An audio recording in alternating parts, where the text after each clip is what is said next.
গাজা উপত্যকায় যুদ্ধবিরতি নিয়ে ইসরায়েলকে স্পষ্ট বার্তা মার্কিন প্রেসিডেন্ট ডোনাল্ড ট্রাম্পের।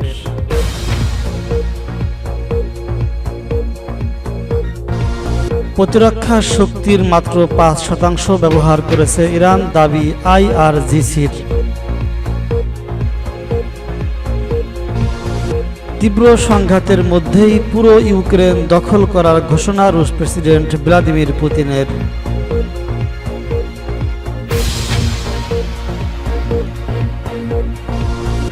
মধ্যপ্রাচ্যে সৌদি আরব ও ইরানের শীর্ষ সামরিক কর্মকর্তাদের ফোনালাপে শান্তির বার্তা।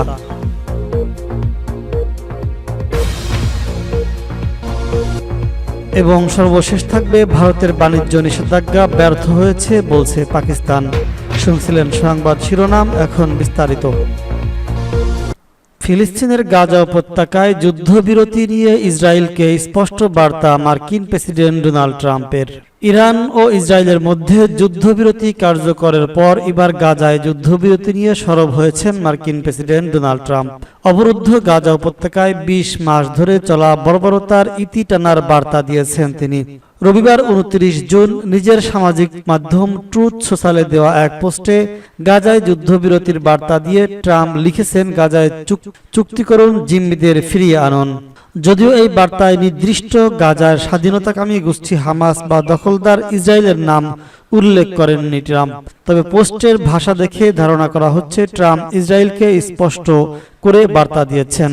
আন্তর্জাতিক অপরাধ আদালত আইসিসি যুদ্ধ অপরাধ এবং মানবতা বিরোধী অপরাধে অভিযুক্ত ইসরায়েলি প্রধানমন্ত্রী বেনিয়ামিন নেতানিয়াহু নিজের মসনদ টিকিয়ে রাখতেই গাজায় যুদ্ধবিরতির চুক্তি চাচ্ছেন না বলে জানিয়েছেন এক জিম্মির মা। এদিকে মার্কিন বার্তা সংস্থা এপি জানিয়েছে, দখলদার ইসরায়েল ও হামাস যুদ্ধবিরতি চুক্তি করার দ্বারপ্রান্তে রয়েছে। এমন সময় ট্রাম্পের এই পোস্ট বিবাদমান পক্ষ দুটির উপর দ্রুত যুদ্ধবিরতির ব্যাপারে সম্মত হতে চাপ বাড়বে। ইসরায়েলি এক কর্মকর্তা এপিকে বলেছেন, আগামী সপ্তাহে নেতানিয়াহু যুক্তরাষ্ট্রে সফরের পরিকল্পনা করা হচ্ছে, যা ইঙ্গিত করছে নতুন যুদ্ধবিরতি চুক্তি নিয়ে কাজ চলছে। তবে নাম গোপন রাখার এই শর্তে এই কর্মকর্তা এই সফরের আলোচ্য সূচির ব্যাপারে কোনো কথা বলতে চাননি। ইসরায়েলের বিরুদ্ধে যুদ্ধে প্রতিরক্ষা শক্তির মাত্র ৫% ব্যবহার করেছে ইরান। ইরানের ইসলামী বিপ্লবী গার্ড বাহিনী বা আইআরজিসির এক জ্যেষ্ঠ কমান্ডার জানিয়েছেন, ইসরায়েলি আগ্রাসনের জবাবে ইরান তাদের প্রতিরক্ষা শক্তির মোটে ৫% ব্যবহার করেছে। তার ভাষায়, ইরানের প্রকৃত সামরিক সক্ষমতা এখনো প্রকাশ পায়নি। ইসরায়েলি দখলদার বাহিনী ১৩ জুন আকস্মিকভাবে ইরানের বিভিন্ন স্থাপনায় একতরফা বিমান হামলা চালায়। এর জবাবে ইরান ব্যালিস্টিক এবং হাইপারসোনিক ক্ষেপণাস্ত্র ব্যবহার করে ইসরায়েলের অধিকৃত অঞ্চলের গুরুত্বপূর্ণ সামরিক ও শিল্প স্থাপনায় পাল্টা হামলা চালায়। এই হামলার কয়েকদিন পর শনিবার ২৮ জুন ইরানের রাষ্ট্রীয় টেলিভিশনে দেওয়া এক সাক্ষাৎকারে আইআরজিসির উপকমান্ডার brigadier general Mohammad Reza Naqdi বলেছেন, এই প্রতিক্রিয়ায় আমাদের প্রতিরক্ষা শক্তির ৫%-এরও কম বাস্তবিকভাবে সক্রিয় হয়েছিল। জেনারেল নাকদি বলেছেন, এখানে সক্রিয় বলতে বোঝানো হয়েছে প্রতিরক্ষা ইউনিটগুলোর একটি সীমিত অংশ শত্রুর মোকাবেলায় সম্পৃক্ত ছিল। এর মানে এই নয় যে আমরা আমাদের শক্তি ব্যবহার করেছি বা ফুরিয়ে ফেলেছি। তিনি আরো বলেছেন, আমাদের আসল শক্তি এখনো মঞ্চে ওঠেনি, মূল সামরিক সক্ষমতা রয়ে গিয়েছে অপ্রকাশিত। নাকদির মতে, ইরান চাইলেই কয়েক বছর এই গতিতে হামলা চালাতে পারে এবং এর জন্য তারা সজ্জিত ও প্রস্তুত। তিনি বলেছেন, আমাদের প্রতিরক্ষা ব্যবস্থায় সবচেয়ে বেশি ব্যবহৃত হয়েছে আকাশ প্রতিরক্ষা, তবে প্রকৃত শক্তি নিহিত রয়েছে আমাদের স্থল বাহিনীতে। ইরান তাদের পাল্টা হামলায় ইসরায়েলি সামরিক ঘাঁটি ও স্থাপনায় লক্ষ্য করে ক্ষেপণাস্ত্র ছোড়ে। অনেক ঘাঁটিতে বিস্ফোরণের ভিডিও অনলাইনে ছড়িয়ে পড়ে। এই হামলার প্রতিক্রিয়ায় যুক্তরাষ্ট্র তাদের ব্যয়বহুল থার্ড ক্ষেপণাস্ত্র প্রতিরক্ষা ব্যবস্থা সক্রিয় করে। অন্তত ৭টি স্থানে থার্ড ইউনিট মোতায়েন করা হয়, যার মধ্যে ২টি সরাসরি ইরানি ক্ষেপণাস্ত্র প্রতিহত করতে ব্যবহৃত হয়েছে। এই প্রতিরক্ষামূলক ব্যবস্থায় মাত্র ১২ দিনের মধ্যে যুক্তরাষ্ট্রের ব্যয় হয়েছে প্রায় ৮০০ মিলিয়ন মার্কিন ডলার। সামরিক বিশ্লেষকরা মনে করছেন, এই সহায়তা ছাড়া ক্ষয়ক্ষতি আরও অনেক বেশি হতে পারত।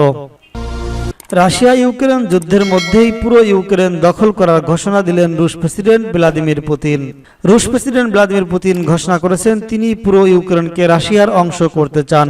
২০ জুন সেন্ট পিটার্সবার্গ অর্থনৈতিক ফোরামে তিনি বলেছেন, সমগ্র ইউক্রেন আমাদের।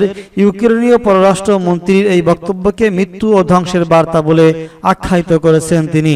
পুতিনের মন্তব্যের মধ্যে ইউক্রেনের ইউরোপীয় মিত্ররা সামরিক সহায়তা বাড়াচ্ছে।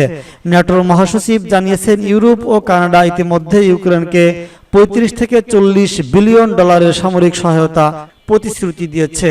এটি যুক্তরাষ্ট্রের সহায়তা বিলম্বের ঘাটতি পূরণের ভূমিকা রাখছে। জেলেনস্কি জানিয়েছেন, তিনি ট্রাম্পের সাথে প্যাট্রিয়ট প্রতিরক্ষা ব্যবস্থা নিয়ে আলোচনা করেছেন। তবে ট্রাম্প বলেছেন, এই সিস্টেমের সরবরাহ কঠিন, কারণ ইসরায়েলও সেগুলো পাচ্ছে। এদিকে রাশিয়ার যুদ্ধবিরতির শর্ত হিসেবে পশ্চিম অস্ত্র সরবরাহ বন্ধের দাবি পূর্ণ ব্যক্ত করেছে।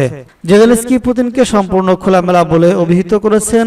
তিনি শুধু ইউক্রেন নয়, বেলারুশ, বাল্টিক রাষ্ট্র, মলদোভা, ককেসাস ও কাজাখস্তান নিয়ে আগ্রহী। জার্মান সেনাবাহিনী রাশিয়াকে অস্তিত্বগত হুমকি হিসেবে চিহ্নিত করেছে। জার্মানি ও ন্যাটোর মিত্ররা 2035 সালের মধ্যেই প্রতিরক্ষা ব্যয় জিডিপির 5% উন্নীত করার সিদ্ধান্ত নিয়েছে। পুতিন ন্যাটো সম্মেলনের সময়ও প্রতিদিন 200টি হামলা চালিয়ে যাচ্ছে বলে ইউক্রেনের দাবি করেছে। ইউক্রেন এখন 6.95 লাখ রুশ সেনার বিরুদ্ধে লড়াই করছে। সুবিতে নতুন ফ্রন্ট গড়ে তোলার চেষ্টা চলছে। ইউক্রেনের শহরে রাশিয়ার ড্রোন ক্ষেপণাস্ত্র হামলা। রাশিয়া ইউক্রেনের বেসামরিক নাগরিকদের মনোবল ভাঙতে ড্রোন ও ক্ষেপণাস্ত্র হামলা অব্যাহত রেখেছে। 19 জন কিয়েভে রুশ হামলায় 30 জন নিহত ও 172 জন আহত হন। প্রেসিডেন্ট জেলেনস্কি বলেছেন, একটি ক্ষেপণাস্ত্র আবাসিক ভবনে সব তালা ভেদ করে বেসমেন্ট পৌঁছে যায় এবং একটি মাত্র হামলায় 23 জন নিহত হয়েছে। সৌদি আরব ও ইরানের শীর্ষ সামরিক কর্মকর্তাদের ফোনালাপে শান্তির বার্তা। মধ্যপ্রাচ্যে চলমান উত্তেজনার মধ্যেই একতরফা ইতিবাচক বার্তা নিয়ে সৌদি আরব ও ইরানের শীর্ষ সামরিক নেতাদের মধ্যে সরাসরি ফোনালাপ অনুষ্ঠিত হয়েছে। এই সংলাপকে বিশেষজ্ঞরা দুই দেশের সম্পর্ক উন্নয়ন এবং আঞ্চলিক স্থিতিশীলতার পথে সম্ভাব্য এক নতুন অধ্যায়ের সূচনা হিসেবে দেখছেন। রবিবার 29 জুন ইরানের সশস্ত্র বাহিনীর নতুন প্রধান general Abdur Rahim Musavi Saudi প্রতিরক্ষা মন্ত্রী প্রিন্স খালিদ বিন সালমান বিন আব্দুল আজিজের সঙ্গে টেলিফোনে কথা বলেছেন। এটি ছিল মুসাভির দায়িত্ব গ্রহণের পর সৌদি প্রতিরক্ষা মন্ত্রীর সঙ্গে তার প্রথম যোগাযোগ। টেলিফোন আলাপে তারা প্রতিরক্ষা খাতে দ্বিপাক্ষিক সম্পর্ক পর্যালোচনা করেছেন এবং আঞ্চলিক নিরাপত্তা ও শান্তি বজায় রাখার বিষয়ে আলোচনায় মিলিত হন। উল্লেখ্য, 13 জুন ইরানের ভয়াবহ হামলায় দেশটির তৎকালীন সশস্ত্র বাহিনীর প্রধান লেফটেন্যান্ট জেনারেল মোহাম্মদ হোসেন বাগেরি নিহত হওয়ার পর ইসলামী বিপ্লবের সর্বোচ্চ নেতা আয়াতুল্লাহ খামেনি মেজর জেনারেল মুসাভিকে নতুন সশস্ত্র বাহিনীর প্রধান হিসেবে নিযুক্ত করেছেন। বাগেরি নিহত হন ইসরায়েলের নেতৃত্বে শুরু হওয়া তীব্র সামরিক অভিযানের সময়, যা 12 জুন থেকে 24 জুন পর্যন্ত চলে। ভারতের বাণিজ্য নিষেধাজ্ঞা ব্যর্থ হয়েছে দাবি পাকিস্তানের। ভারতের কাশ্মীরের পহেলগামে ভয়াবহ হামলার পর ভারত ও পাকিস্তানের মধ্যে পাল্টাপাল্টি কূটনীতিক ও বাণিজ্যিক পদক্ষেপ নেওয়া শুরু হয়। এরই ধারাবাহিকতায় গত 1 মে ভারত তাদের সব বন্দরে পাকিস্তানের পতাকাবাহী জাহাজ প্রবেশের নিষেধাজ্ঞা জারি করে। তবে পাকিস্তানি পণ্য বহনকারী জাহাজগুলি ভারতীয় বন্দরে নোঙ্গর করতে নিষেধাজ্ঞা দিয়ে পাকিস্তানের বৈদেশিক বাণিজ্য ব্যাহত করার ভারতের প্রচেষ্টা কাঙ্ক্ষিত প্রভাব ফেলতে ব্যর্থ হয়েছে বলে জানিয়েছেন জাহাজ শিল্পের প্রতিনিধিগণ। গত 2 মে ভারত পাকিস্তানে থাকা আসা গন্তব্যস্থলে পণ্যবাহী জাহাজগুলির উপর নিষেধাজ্ঞা আরোপ করে, যাতে তাদের ভারতীয় বন্দরে প্রবেশ বা ভারতীয় ভূখণ্ডের মধ্যে দিয়ে ট্রানজিট করা নিষিদ্ধ করা হয়। 7 মে শুরু হওয়া অপারেশন সিন্ধু এর প্রতিবেদনে সামরিক আগ্রাসনের পর এই পদক্ষেপ নেওয়া হয়, যা পাকিস্তানের জোরালো প্রতিশোধের কারণে 4 দিনের মধ্যে শেষ হয়ে যায়। যদিও ভারতের প্রাথমিক পাকিস্তান বাণিজ্য প্রবাহকে ক্ষতিগ্রস্ত করার চেষ্টা করেছিল, ফলাফল প্রত্যাশা পূরণ করতে পারেনি।